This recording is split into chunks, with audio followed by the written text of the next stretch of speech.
Ahalya news కి స్వాగతం. ముందుగా ముఖ్యాంశాలు. అప్పులపై అసెంబ్లీలో ముఖ్యమంత్రి చంద్రబాబు ప్రకటన. అప్పుల లెక్కలు చూపించి గుంజీలు తీయిస్తానని వెల్లడి. పిల్ల చేష్టలు వద్దంటూ సీఎం వార్నింగ్.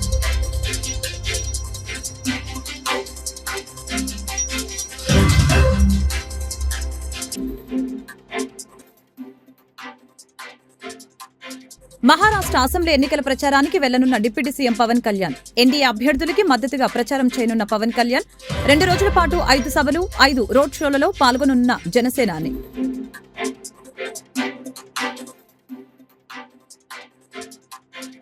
నారాయణ సంస్థలతో పోటీ పడేలా ప్రభుత్వ కాలేజీలు తీర్చిదిద్దే ప్రయత్నం చేస్తామని మంత్రి లోకేష్ వెల్లడి. ప్రైవేట్ సంస్థలకి దీటుగా ఇంటర్మీడియట్ విద్యలో సంస్కరణలు చేపడతామన్న లోకేష్. కూటమి ప్రభుత్వం వచ్చాక జూనియర్ కాలేజీల్లో విద్యార్థులు పెరిగారన్న వెల్లడి. అసెంబ్లీలో సీఎం చంద్రబాబు వైసీపీ నేతలపై ఘాటు వ్యాఖ్యలు చేశారు. 10 లక్షల కోట్లు అప్పు ఎక్కడుందని అంటున్నారు అన్న వైసీపీ నేతలకు రండి చూపిస్తానని సీఎం చంద్రబాబు సెట్టేర్ వేశారు. అప్పుల లెక్కలు చూపించి గుంజీలు తీస్తానని వెల్లడించారు. పిల్ల చేష్టలు వద్దంటూ వార్నింగ్ ఇచ్చారు. ఏపీ అప్పులపై సీఎం చంద్రబాబు నేడు అసెంబ్లీలో ప్రకటన చేశారు. మాట్లాడితే 10 లక్షల కోట్ల అప్పు ఎక్కడుందని అంటున్నారని, మేమేదో తప్పు చేశామన్నట్లుగా మాట్లాడుతున్నారని ఈ సందర్భంగా వైసీపీ నేతలపై మండిపడ్డారు. రాష్ట్రం అప్పులపై ఆర్థిక మంత్రి పయ్యావుల కేశవ్ చాలా స్పష్టంగా చెప్పారని వెల్లడించారు. ఈ సందర్భంగా ఏపీ అప్పుల వివరాలని చంద్రబాబు సభకు వివరించారు. ఇంకా తవ్వితే ఎంతొస్తుందో నాకు తెలియదని వ్యాఖ్యానించారు.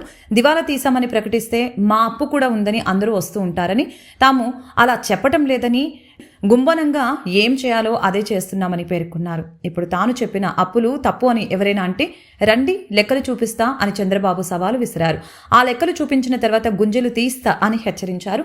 ప్రజా జీవితాన్ని దుర్వినియోగం చేయొద్దు, పిల్ల చేష్టలు వద్దు, లెక్కలు లెక్కలే, ఈ లెక్కలను ఎవరు మార్చలేరు అని స్పష్టం చేశారు. ఇంట్లో 50,000 కోట్ల రూపాయలు, ఎందుకంటే స్మాల్ స్కేల్ ఇండస్ట్రీస్ కాబట్టి మినిమం 50,000 కోట్ల రూపాయలు మ్యానుఫ్యాక్చరింగ్ తేవాలని చూస్తున్నాం. మినిమం ఎంఎస్ఎంఈలు 22 లక్షల మ్యానుఫ్యాక్చరింగ్ కానీ సర్వీసింగ్ కానీ తేవాలని చూస్తున్నాం. ఇక్కడనే రతన్ టాటా ఇన్నోవేషన్ హబ్. నేను ఎందుకు రతన్ టాటా ఇన్నోవేషన్ హబ్ అని పెట్టానంటే ప్రతి ఒక్కరిలో ఒక స్ఫూర్తి రావాలి.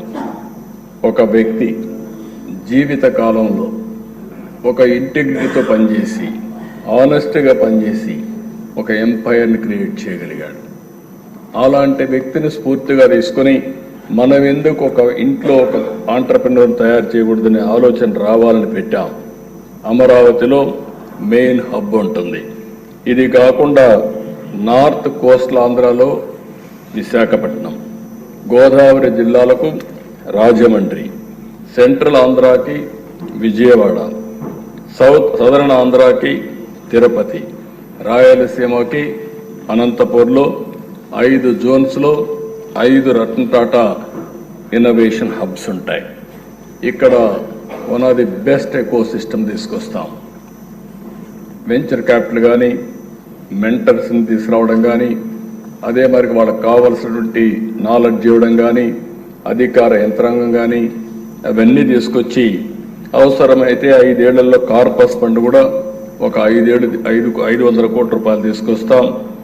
అదే మరి నేను ముందే చెప్పాను, 175 నియోజకవర్గాల నుంచి 175 ఇండస్ట్రియల్ పార్క్స్ పెడితే అవన్నీ కూడా ఆ ఇన్నోవేషన్ హబ్కి లింక్ చేస్తాం. ఒక్కొక్క ఇన్నోవేషన్ హబ్కి 35 ఇండస్ట్రియల్ పార్క్స్ మినిమం లింక్లో ఉంటాయి. అక్కడి నుంచి వాళ్ళు వర్కౌట్ చేస్తారు. ఎప్పటికప్పుడు అక్కడ ట్రైనింగ్ కానీ, లేకుంటే మెంటరింగ్ కానీ, లేకుంటే వాళ్ళని ఎక్స్పోజర్ చేయాలంటే ఏం చేయాలో చేయడం కానీ, ఇలాంటి ఆలోచనలు అన్నీ కూడా ఇస్తారు. మహారాష్ట్ర అసెంబ్లీ ఎన్నికల ప్రచారానికి AP deputy CM Pawan Kalyan వెళ్లనున్నారు. ఎన్డీఏ అభ్యర్థులకి మద్దతుగా జనసేన అధ్యక్షులు ప్రచారం చేయనున్నారు. 2 రోజుల పాటు 5 సభలు 2 రోడ్ షోలలో జనసేనాని పాల్గొననున్నారు. ఏపీ డిప్యూటీ సీఎం జనసేన అధ్యక్షులు పవన్ కళ్యాణ్ ఈ నెల 16, 17 తేదీల్లో 2 రోజుల పాటు మహారాష్ట్ర అసెంబ్లీ ఎన్నికల ప్రచారంలో పాల్గొననున్నారు. ఎన్డీఏ కూటమి అభ్యర్థులకి మద్దతుగా ఆయన ప్రచారం నిర్వహించనున్నారు. మరాఠ్వాడ, విదర్భ, పశ్చిమ మహారాష్ట్ర ప్రాంతాలలో ప్రచారం చేస్తారని జనసేన పార్టీ అధికారికంగా ప్రకటించింది. బీజేపీ జాతీయ స్థాయి మహారాష్ట్ర నాయకులు షెడ్యూల్ని ఖరారు చేశారు. ఈ క్రమంలో పవన్ 5 బహిరంగ సభలు 2 రోడ్ షోలలో పాల్గొంటారని పార్టీ తెలిపింది. మొదటి రోజున మరాఠ్వాడ ప్రాంతంలోని నియోజకవర్గాల్లో పవన్ ప్రచారం నిర్వహిస్తారు. 16వ తేదీన ఉదయం నాందేడ్ జిల్లా బెంగళూరు నియోజకవర్గంలో నిర్వహించే బహిరంగ సభలో పాల్గొంటారు. అనంతరం అదే జిల్లాలోని భోకర్ నియోజకవర్గానికి వెళ్లి అక్కడ నిర్వహించే సభలో ప్రసంగిస్తారు. మరుసటి రోజు విదర్భ ప్రాంతానికి డిప్యూటీ సీఎం పవన్ కళ్యాణ్ వెళ్లనున్నారు. ఉదయం చంద్రపూర్ జిల్లాలోని బల్లార్పూర్ పట్టణంలో నిర్వహించే బహిరంగ సభలో పాల్గొంటారు. ఏపీలో కూటమి ప్రభుత్వం అధికారంలోకి వచ్చాక ఇంటర్మీడియట్ విద్యలో పలు సంస్కరణలు తీసుకువస్తున్నామని మంత్రి నారా లోకేష్ వెల్లడించారు. నారాయణ సంస్థలతో పోటీపడేలా ప్రభుత్వ కాలేజీలు తీర్చిదిద్దడానికి కృషి చేస్తున్నట్లు చెప్పారు. శాసనసభలో ఎమ్మెల్యే గంటా శ్రీనివాసరావు అడిగిన ప్రశ్నకి మంత్రి లోకేష్ సమాధానమిస్తూ గత ప్రభుత్వంలో విద్యార్థులకి టెక్స్ట్ బుక్స్ కూడా ఇవ్వలేదని, తాను మంత్రి అయ్యాక ఈ పుస్తకాలు ఇచ్చినట్లు తెలియజేశారు. కాలేజీలకి సరైన స్టాఫ్ ఇవ్వకుండా తెరవటం వలన విద్యార్థుల సంఖ్య గణనీయంగా తగ్గిందని చెప్పారు. రాష్ట్రంలో కూటమి ప్రభుత్వం వచ్చాక ప్రభుత్వ జూనియర్ కళాశాలలో 15,000 అడ్మిషన్లు పెరగడం శుభపరిణామమని అన్నారు. విద్యార్థుల్ని ఏబీసీ కేటగిరీలుగా విభజించి వెనకపడి విద్యార్థుల కోసం బ్రిడ్జ్ కోర్సులు ఏర్పాటు చేస్తున్నట్లు తెలిపారు. అలాగనే నారాయణ సంస్థలతో పోటీ పడేలా ప్రభుత్వ కళాశాలని తీర్చిదిద్దాలని కృషి చేస్తున్నట్లు చెప్పారు. ఇందుకోసం మంత్రి నారాయణను ఇన్పుట్స్ అడిగామని, నిన్న ఒక వర్క్ షాపును ఆయన ముఖ్య అతిథిగా వచ్చి సలహాలు సూచనలు ఇచ్చారని తెలిపారు. మీరు చూస్తే గత ప్రభుత్వం టెక్స్ట్ బుక్స్ కూడా ఇవ్వలేదు అధ్యక్ష. ఇంటర్మీడియట్ విద్యార్థులకు గత ప్రభుత్వం టెక్స్ట్ బుక్స్ కూడా ఇవ్వలేదు అధ్యక్ష. నేను మంత్రి అయిన తర్వాత తొలి నిర్ణయం తీసుకుని టెక్స్ట్ బుక్స్ ఇవ్వాలని నిర్ణయం తీసుకున్నాం. అంతేకాకుండా టీచింగ్ ని బలోపేతం చేయాలి, విద్యార్థుల్ని అసెస్ చేయాలి, ఏబీసీ కేటగిరీ కింద అసెస్ చేసి ఏ విద్యార్థులకైతే అడిషనల్ సప్లిమెంటేషన్ అవసరం ఉందో వాళ్ళకి మెరుగైన బ్రిడ్జ్ కోర్సులు ఏర్పాటు చేసి వాళ్ళని ఎట్లా ఇంప్రూవ్ చేయాలని దానిపైన కూడా మేము వర్కౌట్ చేస్తున్నాం అధ్యక్ష. మీరు చూస్తే అధ్యక్ష, మన ప్రభుత్వం వచ్చిన తర్వాత బోర్డ్ ఆఫ్ ఇంటర్మీడియట్ అంటే మన గవర్నమెంట్ జూనియర్ కళాశాలలో 15,000 మంది విద్యార్థుల అడ్మిషన్స్ పెరిగింది అధ్యక్ష. గర్వంగా చెప్తున్నాం, 10% మన అడ్మిషన్స్ ఒకే సంవత్సరంలో పెంచడం జరిగింది అధ్యక్ష. నా పక్కనే గౌరవ మంత్రివర్యులు నారాయణ గారు కూర్చున్నారు. నారాయణ గారితో పోటీ పడే విధంగా, అంటే వాళ్ళ సంస్థలతో పోటీ పడే విధంగా మేము ప్రభుత్వ ఇంటర్మీడియట్ కాలేజీని మనం తీర్చిదిద్దాలి, జూనియర్ కళాశాలని తీర్చిదిద్దాలి లక్ష్యంతో మేము పనిచేస్తున్నాం. మేము వాస్తవంగా మేము కూడా నేర్చుకుంటున్నాం. బెస్ట్ ప్రాక్టీసెస్ మార్కెట్లో ఏంటి, గైడ్స్ ఏంటి.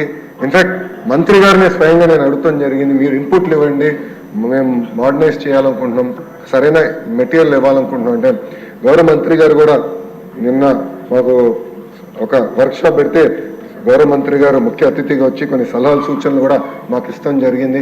ప్రధానంగా ఇంటర్కి వచ్చి గల కేవలం 2 సంవత్సరాలే కాదు, 9వ తరగతి నుంచి మీరు కార్యక్రమం మొదలు పెడితే బాగుంటుందని గౌరవ మంత్రి గారు కూడా నన్ను కోరటం జరిగింది. అంటే ఓరియంటేషన్ ట్రైనింగ్ చేస్తే బాగుంటుందని కోరటం జరిగింది. అందుకే అధ్యక్ష, commissioner school education, commissioner intermediate education ఇద్దరిని కూర్చుని హ్యాండ్ ఆఫ్ ఎలా జరగాలి, ఎప్పటి నుంచి మొదలు పెట్టాలి, ఎలాంటి మెటీరియల్ కావాలి, ఎలాంటి గైడ్స్ కావాలి అనే దానిపైన క్షుణ్ణంగా మేము చర్చిస్తున్నాం. దాన్ని త్వరలోనే మేము అమలు చేస్తామని ఈ సభాముఖం మీకు హామీ ఇస్తున్నాను అధ్యక్ష. మన గంటా శ్రీనివాస్ గారు చెప్పినట్లు బిల్డింగ్స్, ఫ్యాకల్టీ, అదేవిధంగా రెసిడెన్షియల్ కళాశాల. ఏపీలో లిక్కర్ రేట్లు చాలా తక్కువగా ఉన్నాయని మంత్రి కొల్లు రవీంద్ర చెప్పారు. జగన్ ప్రభుత్వం లిక్కర్ పాలసీపై ఇప్పటికే విజిలెన్స్ విచారణ పూర్తయిందని అన్నారు. సిబిసిఐడి విచారణ కూడా చేస్తామని చెప్పారు. వైసీపీ ప్రభుత్వ హయాంలో లిక్కర్లో భారీ దోపిడీ జరిగిందని మంత్రి కొల్లు రవీంద్ర తెలిపారు. ఎవరిచ్చినా మీరు లాక్కున్నారు లేదా, ఎవరిస్తే మీరు లాక్కున్నారు లేదా. మేడం కూర్చోండి, కూర్చోండి, మీరు ప్రతిదానికి లెక్కండి,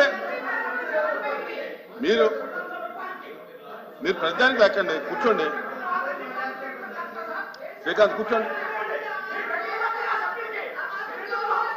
వాళ్ళకి చెప్తారు, మీకు చెప్తారు, మీరు కూర్చోండి. మీరు క్రమశిక్షణగా ఉంటే వాళ్ళని కూర్చోబెడదాం. అధ్యక్ష, ఆ రోజున వాళ్ళు చేసినటువంటి 26 కొత్త బ్రాండ్లు తీసుకొచ్చారు అధ్యక్ష. కొత్త బ్రాండ్స్ తీసుకొచ్చి ఆ బ్రాండ్స్ ఎప్పుడు కూడా లేనటువంటి, గతంలో ఎప్పుడు కూడా లేనటువంటి బ్రాండ్స్ తీసుకొచ్చి వాళ్ళని 2020-21లో 63% వాటా వాళ్ళ షేర్ వచ్చింది అధ్యక్ష. ఎలా వచ్చింది? కొత్త కంపెనీకి వాళ్ళు కావాలని చెప్పి వాళ్ళకి కావాల్సినటువంటి కంపెనీలు పెట్టుకుని వాళ్ళు చేసినటువంటి విధానం అధ్యక్ష. అలాగే ఆదాన్ అని, ఎస్ఎన్జి అని చెప్పి వాళ్ళ సొంత జేబు కంపెనీలు పెట్టుకుని లీలా అని చెప్పి ఇలా వాటా దాంట్లో 65% మార్కెట్ షేర్ వాళ్ళకే ఇచ్చేశారు. అంటే ఇది దోపిడీ కాదా అధ్యక్ష? ఇవాళ అన్ని దోపిడీ చేసి ప్రజల్ని నిజంగా ఆరోగ్యం పోయి చాలా మంది విపరీతంగా ఆ రోజున హాస్పిటల్ పాలైపోయి కిడ్నీలు పోయి అనేక మంది ఇదైపోయారు అధ్యక్ష. అదే కాకుండా అధ్యక్ష, విపరీతంగా బీర్ సేల్ టోటల్ కూడా ఇక ఆంధ్ర రాష్ట్రం రాకుండా మెయిన్ ప్రధానమైనటువంటి కంపెనీలు అధ్యక్ష, యూబీ అని ఇలా ఒక ఇంటర్నేషనల్ కంపెనీస్ మొత్తం కూడా 0%కి అయిపోయింది అధ్యక్ష సేల్ ఆంధ్ర రాష్ట్రంలో. కావాలని చెప్పి వాళ్ళకి సంబంధించిన బ్రాండ్లు మాత్రమే, పేరుకి గవర్నమెంట్ షాపులు, ఎక్సైజ్ డిపార్ట్మెంట్ మొత్తాన్ని కూడా నాశనం చేశారు అధ్యక్ష. ఎందుకంటే 70% ఎక్సైజ్ డిపార్ట్మెంట్లో ఉన్నటువంటి ఉద్యోగస్తులు తీసుకెళ్లి సెబ్లో పెట్టారు అధ్యక్ష. సెబ్ని దేనికోసం ఉపయోగించారు? ఎక్కడన్నా ప్రొహిబిషన్ ఉందా? ఎక్కడన్నా వెళ్ళి వాళ్ళకి దాని మీద యాక్షన్ తీసుకునే పరిస్థితి ఉందా? టోటల్ విచ్చలవిడిగా బెల్ట్ షాపులు ఇష్టంగా రాష్ట్రం అంతా పెట్టేసి వాళ్ళ సొంత బ్రాండ్లే అమ్మించి దాంట్లో కూడా టోటల్ మొత్తం కూడా అది తెలుసు అవన్నీ పెట్టించి అధ్యక్ష. మరి ఇదే కాకుండా మేము ఆ రోజున ఆన్లైన్ పేమెంట్స్ లేవు, ఓన్లీ క్యాష్ పేమెంట్స్. 99,413 కోట్ల రూపాయలు కేవలం అంత క్యాష్, నో ఆన్లైన్ పేమెంట్స్ అధ్యక్ష. Only cash payments, no online payments, only cash పేమెంట్సే.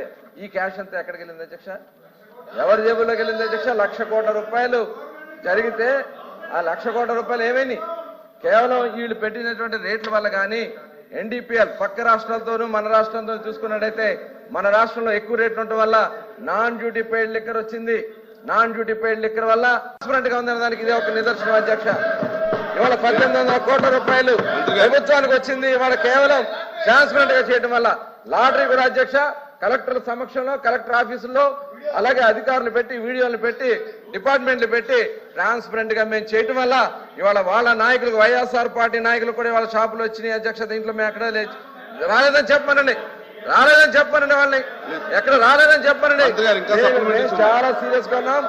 షాపులు మేము చాలా గుడి బడి మేము చెప్పేది అధ్యక్ష, మేము ఒకటే చెప్తున్నాం, గుడి బడి విషయంలో 100 మీటర్స్ మీరు రేడియస్ గా పెట్టాం అధ్యక్ష. ఎందుకంటే ఫ్రంట్ కేమో బయట చూపిస్తారే. 2024 ఎన్నికల సందర్భంగా ప్రజలకు ఇచ్చిన హామీలు కూటమి ప్రభుత్వం నిలబెట్టుకోవాలని సిపిఐ రాష్ట్ర కార్యదర్శి రామకృష్ణ డిమాండ్ చేశారు. శుక్రవారం ఉదయం నగరంలోని శారదా కాలనీలో ప్రజల వద్ద నుంచి అర్జీలను స్వీకరించారు. కార్యక్రమంలో సిపిఐ రాష్ట్ర సహాయ కార్యదర్శి ముప్పాల నాగేశ్వరరావు, రాష్ట్ర కార్యదర్శి వర్గ సభ్యులు చెంగల అజయ్ కుమార్, పలువురు వామపక్ష పార్టీ శ్రేణులు పాల్గొన్నారు. అనంతరం మీడియాతో రామకృష్ణ మాట్లాడారు. సీఎం చంద్రబాబు నాయుడు హామీ ఇచ్చిన విధంగా గుంటూరు పట్టణంలో పేద ప్రజలకి 2 సెంట్ల స్థలం కేటాయించాలని డిమాండ్ చేశారు. అదేవిధంగా ఇంటి నిర్మాణానికి 5 లక్షల రూపాయలు కేటాయించాలని విజ్ఞప్తి చేశారు. మిత్రులందరికీ నమస్కారాలు. ఇవాళ కొత్త ప్రభుత్వం ఏర్పడి 5 మాసాలు గడుస్తూ ఉంది. ప్రభుత్వానికి గుర్తు చేయడానికి మాత్రము, వారికి విజ్ఞప్తి చేయడానికే ఈ కార్యక్రమాన్ని చేపట్టాము. ఎందుకంటే గతంలో జగన్మోహన్ రెడ్డి గారి ప్రభుత్వం ఉన్నప్పుడు 1,000 కోట్ల రూపాయలు ఖర్చు చేశారు. దాదాపు 32 లక్షల మందికి ఇళ్ల స్థలాలు ఇచ్చారు. కానీ ఆనాడు మేమంతా కోరింది ఏమంటే, అయ్యా శాశ్వతంగా ఇంటి సమస్య పరిష్కారం కావాలంటే వాళ్ళందరికీ కూడా 2 సెంట్లు పట్టణాల్లో, 3 సెంట్లు గ్రామాల్లో ఇవ్వమని కోరాము. పెడచెవన పెట్టారు, ఏమాత్రం కూడా ఖాతరు చేయలే. అదేవిధంగా వారు 1,80,000 రూపాయలు ఒక ఇంటి నిర్మాణానికి ఇస్తే ఎక్కడ కూడా ఇళ్ల నిర్మాణం పూర్తి కాలేదు. అన్నీ కూడా అర్ధాంతరంగా ఆగిపోయినాయి. పేదవాడి ఇంటి స్థలం అనేది, ఇల్లు అనేది ఒక కలగా మిగిలిపోయింది తప్ప 26 జిల్లాల్లో ఎక్కడ కూడా వాళ్ళకి ఇల్లు రాలేదు. కాబట్టి వాళ్ళ చంద్రబాబు నాయుడు గారిని కోరుతా ఉన్నాం, మీరు ఎన్నికల్లో వాగ్దానం ఇచ్చినట్లుగా పట్టణాల్లో 2 సెంట్లు, అదేవిధంగా గ్రామీణ ప్రాంతాల్లో 3 సెంట్లు ఇవ్వాలి. ఇంటి నిర్మాణానికి 5 లక్షల రూపాయలు ఇస్తే తప్ప ఇవాళ వారికి శాశ్వతంగా గృహ నిర్మాణ సమస్య పరిష్కారం కాదు. కాబట్టి ఆ రకంగా ప్రభుత్వం ముందుకు రావాలని కోరుతా ఉన్నాం. వందలాది మంది పేదలు ఈ అర్జీలు రాపించుకోవడానికి వస్తున్నారు. వారందరి ఆలోచన విచారిస్తే జగనన్న ఇంటి స్థలం కొంతమందికి ఇందులో వచ్చింది. కాకపోతే ఆ స్థలం ఉన్న దగ్గరికి వీరు వెళ్తే ఆ భూములకి డబ్బు కట్టలేదని, ఈ స్థలాల్లోకి మీరు రావడానికి వీల్లేదని భూ యజమానులు అడ్డుపడుతున్నారని కొంతమంది చెప్పారు. మరికొంతమంది ఏమో ఎక్కడో నారా కోడూరు అవతలు ఇచ్చారు కానీ స్థలాలు చూపలేదు, మాకు పట్టా అయితే ఇచ్చారు తప్ప స్థలాలు ఎక్కడున్నాయో మాకు తెలియవు, అది పనికొస్తుందో పనికిరాదో తెలియని పరిస్థితిలో ఉందన్నారు. మరికొంతమంది ఏమో లాము దగ్గర క్వారీ గుంటల్లో ఇచ్చారు, ఆ గుంట పూడ్చాలంటే 4-5 లక్షలు అవుతుంది, అది ఇంటి స్థలానికి పనికొచ్చేది కాదు, పనికొచ్చే స్థలం కావాలని మరికొంతమంది చెబుతున్నారు. ఒక 45% హాజరైన జనములో మాకు ఇంటి స్థలాలే ఇవ్వలేదు, మేము అర్జీలు పెట్టుకున్నా మాకు ఆనాడు రాజకీయ కారణాలతోటి మాకు ఇవ్వలేదని మరికొంతమంది చెబుతున్నారు. ఈ పరిస్థితుల్లో రాష్ట్ర ప్రభుత్వం అర్హత కలిగిన ప్రతి పేదవానికి నగరాల్లో నివాసయోగ్యమైన ఇంటి స్థలము, ఆహ్లాదకరమైన వాతావరణంలో నివసించే ఇల్లు కట్టుకోవడానికి 5 లక్షల రూపాయలు పెరిగిన ధరలతో 5 లక్షల రూపాయలు ఇచ్చి వారందరూ కూడా ఇళ్ల నిర్మాణ ఏర్పాటు చేయాలని ముఖ్యమంత్రి గారిని కోరుతూ ఈ కార్యక్రమాన్ని సిపిఐ చేపట్టడం జరిగింది. రాష్ట్ర వ్యాప్తంగా కార్తీక పౌర్ణమి శోభ కనిపిస్తుంది. ఇంటింట వాడవాడల ఆలయాల్లో మహిళలు కార్తీక దీపాలు వెలిగించి ప్రత్యేక పూజలు చేశారు. ఆలయ పరిసరాలు ఓం నమ శివాయ, హరహర మహాదేవ అంటూ శివనామ స్మరణతో మారుమ్రోగుతున్నాయి.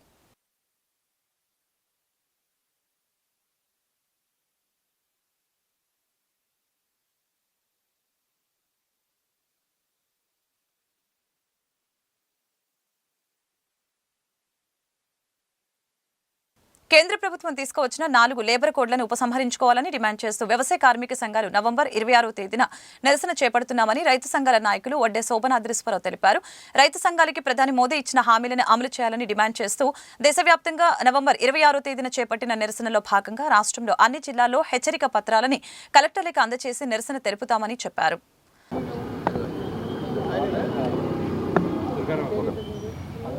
K Durgarao, Vijayawada city auto workers union ప్రధాన కార్యదర్శి. ఈ మధ్యకాలంలో కేంద్ర రాష్ట్ర ప్రభుత్వ విధానాల కారణంగా ఆటో కార్మికుల జీవనోపాధి పూర్తిగా దెబ్బతింది. ఓ పక్కన ఓలా, ఊబర్, ర్యాపిడ్ వంటి వాహనాలతో ఇవాళ ఆటో కార్మికులు గతంలో 1000 రూపాయలు తోలేవాళ్ళు ఈరోజు 200-300 రూపాయలు తోలటం కూడా కష్టంగా మారింది.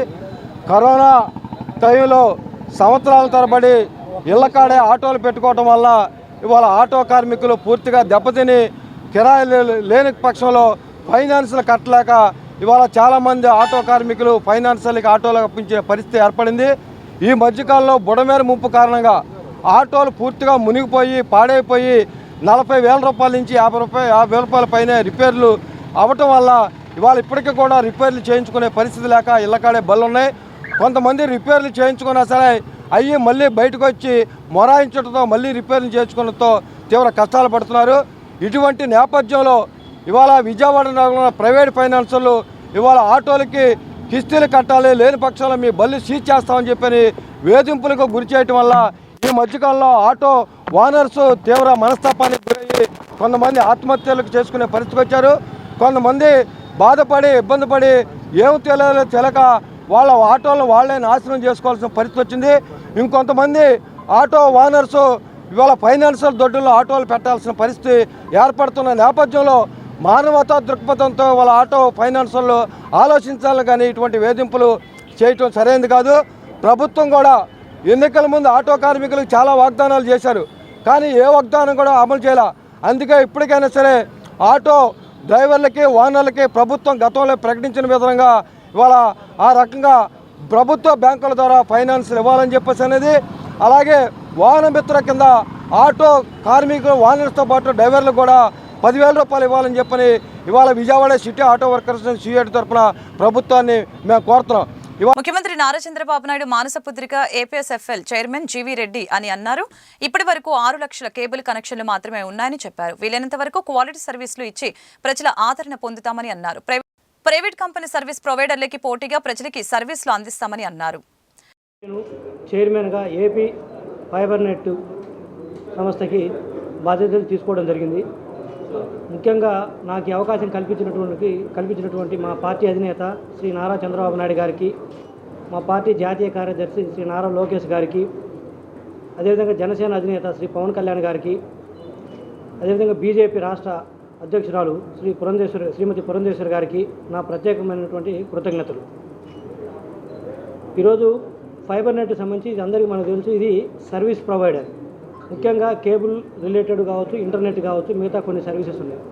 దీంట్లో 2014లో దీన్ని ప్రారంభించడం జరిగింది. అంటే ఆ మా ముఖ్యమంత్రి అయిన తర్వాత మా సారు 2014లో ఇది మా సారుకు ముఖ్యంగా చాలా మానసిక పుత్రిక లాంటి సంస్థ ఇది. మిగతా సంస్థలు ఎట్లా ఉన్నప్పటికీ కూడా ఫైబర్ నెట్ అనేది ఆయనకి ఎంతో ఇష్టమైనటువంటి సంస్థ. అటువంటి సంస్థ సంస్థకి నాకు బాధ్యతలు అప్పచెప్పడం జరిగింది. అయితే ఈరోజు నేను పెద్ద యాంటీసిడెంట్స్ వాటిల్లోకి వెళ్ళదలుచుకోలేదు, ఎందుకంటే మొత్తం ఈరోజే ఛార్జ్ తీసుకున్నాను కాబట్టి మిగతా అవన్నీ స్టడీ చేసిన తర్వాత అసలు ఏంటంటే తర్వాత మళ్ళీ ఒక 15 days తర్వాత మరో ప్రెస్ మీట్ పెట్టడం జరుగుతుంది. దాంట్లో వివరాలు అందిస్తాను. ప్రస్తుతానికైతే దీని ముందు ఉన్న లక్ష్యాలు అయితే ముఖ్యంగా కేబుల్ కనెక్షన్లు తీసుకున్నట్టయితే ఇంతకుముందు గతంలో నెంబర్స్ ఎక్కువ ఉండేవి. ఇప్పుడు ప్రజెంట్ అయితే 6 లక్షలు ఉన్నవి. దాదాపు మన రాష్ట్రంలో 1,65,00,000 కుటుంబాలు ఉన్నట్లయితే దాదాపు 6 లక్షలు మాత్రమే ఈరోజు ఈ కేబుల్ కనెక్షన్స్ ఉన్నవి. వీటిని వీలైనంత వరకు కూడా ఒక నెక్స్ట్ 2 సంవత్సరాల్లోనే ఒక 5 మిలియన్స్ అంటే ఒక 50 లక్షల కనెక్షన్స్కి తీసుకెళ్లాలనేది ప్రధానంగా పెట్టుకున్నటువంటి ధ్యేయం. దాని తర్వాత మిగతా సర్వీసులు బ్రాండ్ విడ్త్ కావచ్చు, లేకపోతే ఇంటర్నెట్ స్పీడ్ కావచ్చు, ఇవన్నీ కూడా వీలైనంత వరకు కూడా క్వాలిటీ పెంచడానికి మేము ప్రయత్నిస్తాము. ఇవి కాకుండా ఇక చెప్పాను కదా, మిగతా కొన్ని అంశాలు ఉన్నవి, అవన్నీ కూడా నెక్స్ట్ ప్రెస్ మీట్లో ప్రస్తావిస్తాను. ప్రస్తుతానికైతే మా ముందున్న లక్ష్యాలు ఇవి. వీలైనంత వరకు క్వాలిటీ సర్వీసెస్. ఇప్పుడు ప్రభుత్వ రంగం అనగానే ప్రజలు ఏంటంటే ఏదో ఒక రకమైన భావన క్వాలిటీ ఉండదనేది. బట్ ఫైబర్ నెట్ అనేది అలాంటి సంస్థ కాదు. శ్రీ నారా చంద్రబాబు నాయుడు గారి బ్రెయిన్ చిల్డ్ ఇది. దీని క్వాలిటీ కాదు, బెస్ట్ క్వాలిటీ, ప్రైవేట్ ఆపరేటర్స్ కంటే కూడా బెస్ట్ క్వాలిటీ సర్వీసెస్ ఇచ్చేటట్టు మేము ప్రయత్నిస్తాము. డెఫినెట్గా ఆ వైపు అడుగులేస్తాము. అదేవిధంగా ఎప్పటికప్పుడు మా పార్టీ అధినేత మా సారు శ్రీ నారా చంద్రబాబు నాయుడు గారు సూచనల మేరకు వారి ఆదేశాల మేరకు నడుచుకుంటూ దీన్ని నెంబర్ 1 సర్వీస్ ప్రొవైడర్గా ఈ రంగంలో దీన్ని తీర్చిదిద్దుతామని తెలియజేసుకుంటున్నాను. Thank you all. Proper data లేకుండా it is not correct to invoke those ఆ అంశాలు మాట్లాడటం కరెక్ట్ కాదు. ఇప్పుడు డెఫినెట్గా ఇట్ ఈస్ దేర్, మీరు అన్న అంశాలు అయితే ఉన్నవి. బట్ వీళ్ళు కమప్ విత్ అంటే పక్కా ప్రూఫ్స్ తోటి, స్టాటిస్టిక్స్ తోటి వచ్చి డెఫినెట్గా వాటిని ఆన్సర్ చేస్తాం. కార్యాచరణ ఇది service provider as well as regulatory body. Service ప్రొవైడర్కి సంబంధించి మొత్తం కేబుల్ కనెక్షన్స్. సార్ ఉద్దేశం ఏంటి, ప్రతి ఇంటికి ఇంటర్నెట్, ఫోను, కేబుల్ కనెక్షన్స్ ఇవ్వాలన్నది. అది కూడా హై స్పీడ్ ఇంటర్నెట్. ఎందుకంటే ఈ రోజుల్లో ప్రతి అంశం కూడా ఇంటర్నెట్తో ముడిపడింది. ఈరోజు వర్క్ ఫ్రమ్. వార్తలు ముగించే ముందు ముఖ్యాంశాలు మరొకసారి. అప్పులపై అసెంబ్లీలో ముఖ్యమంత్రి చంద్రబాబు ప్రకటన. అప్పుల లెక్కలు చూపించి గుంజీలు తీయిస్తానని వెల్లడి. పిల్ల చేష్టలు వద్దంటూ సీఎం వార్నింగ్.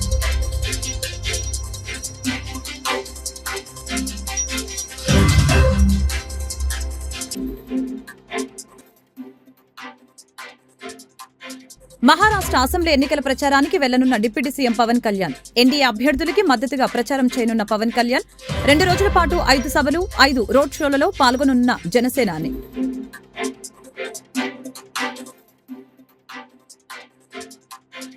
నారాయణ సంస్థలతో పోటీ పడేలా ప్రభుత్వ కాలేజీలు తీర్చిదిద్దే ప్రయత్నం చేస్తామని మంత్రి లోకేష్ వెల్లడి. ప్రైవేట్ సంస్థలకి దీటుగా ఇంటర్మీడియట్ విద్యలో సంస్కరణలు చేపడతామన్న లోకేష్. కూటమి ప్రభుత్వం వచ్చాక జూనియర్ కాలేజీల్లో విద్యార్థులు పెరిగారన్న వెల్లడి. ఈ వార్తలు ఇంతటితో సమాప్తం. మరొక బులెటిన్ మళ్ళీ కలుద్దాం. నమస్కారం.